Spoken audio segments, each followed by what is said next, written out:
নারায়ণগঞ্জের সদর উপজেলার বক্তাবলী ইউনিয়ন বাজারে ধর্মীয় ভাবগাম্ভীর্যের মধ্য দিয়ে জাকের পার্টির জলসাঘরের দ্বিতল ভবনের পুনর্নির্মাণ কাজের আনুষ্ঠানিক উদ্বোধন করা হয়েছে।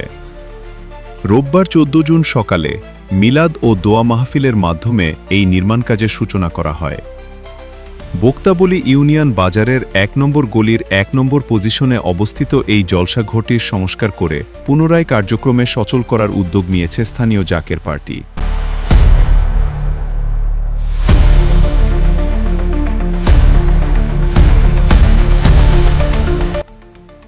উদ্বোধনী অনুষ্ঠানে বক্তাবলী বাজার কমিটির সভাপতি বলেন, আমরা দীর্ঘদিন যাবৎ দেখে আসছি বক্তাবলী বাজারের ১ নম্বর পজিশনে জাকের পার্টির লোকজন জলসাঘরে নিয়মিত জিকির আজকার করে আসতেন, কিন্তু মাঝখানে কোনো কারণে তাদের কার্যক্রম বন্ধ হয়ে গিয়েছিল। আজ বাজার কমিটির পক্ষ থেকে তাদের নির্ধারিত পজিশনটি বুঝিয়ে দেওয়া হলো।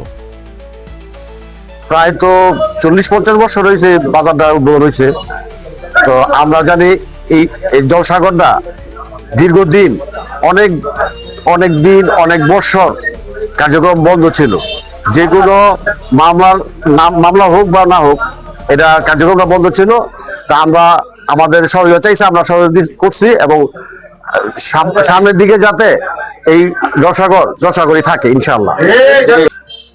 আমরা এখানে উপস্থিত হয়েছি, দীর্ঘদিন যাবৎ এই জাকের পার্টির অফিসটা বন্ধ ছিল।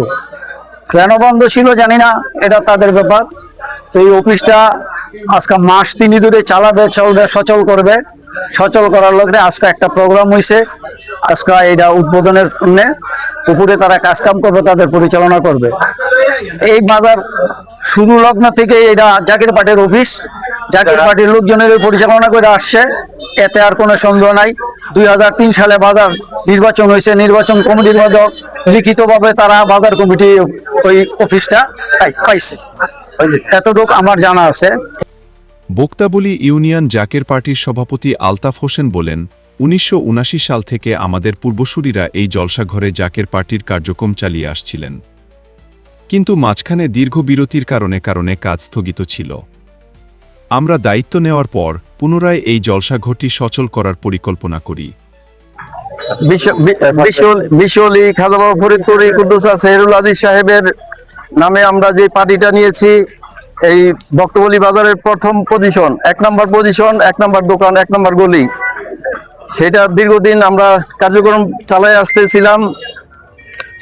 বিগত আমলে আমার পূর্বে যারা সভাপতি ছিলেন, একের পর এক কয়েকজন সভাপতি চলে যাওয়ার পরে এখানে কার্যক্রম স্থগিত ছিল। এখন পুনরায় আমরা এই অফিসের উপরে নির্মাণ কাজ করব এবং এখানে নিয়মিত জলসার কাজকর্ম করব। জিকির আজকার মিলাদ মাহফিল, আমাদের তরিকার সাপ্তাহিক কার্যক্রম নিয়মিত চলমান থাকবে। আর আজকে থেকে আমরা এই দপ্তরের এই অফিসের আমরা কার্যক্রম চালু রাখবো, দোতলা নির্মাণ কাজ করব। মিলাদ ও দোয়া মাহফিলে বক্তাবলী ইউনিয়নের জাকের পার্টির বিভিন্ন পর্যায়ের নেতাকর্মী, স্থানীয় ব্যবসায়ী এবং ধর্মপ্রাণ মুসল্লিরা উপস্থিত ছিলেন। মোনাজাতে দেশ ও জাতির কল্যাণ এবং বিশ্ব জাকের মঞ্জিলের পীর সাহেবের সুস্বাস্থ্য ও দীর্ঘায়ু কামনা করা হয়।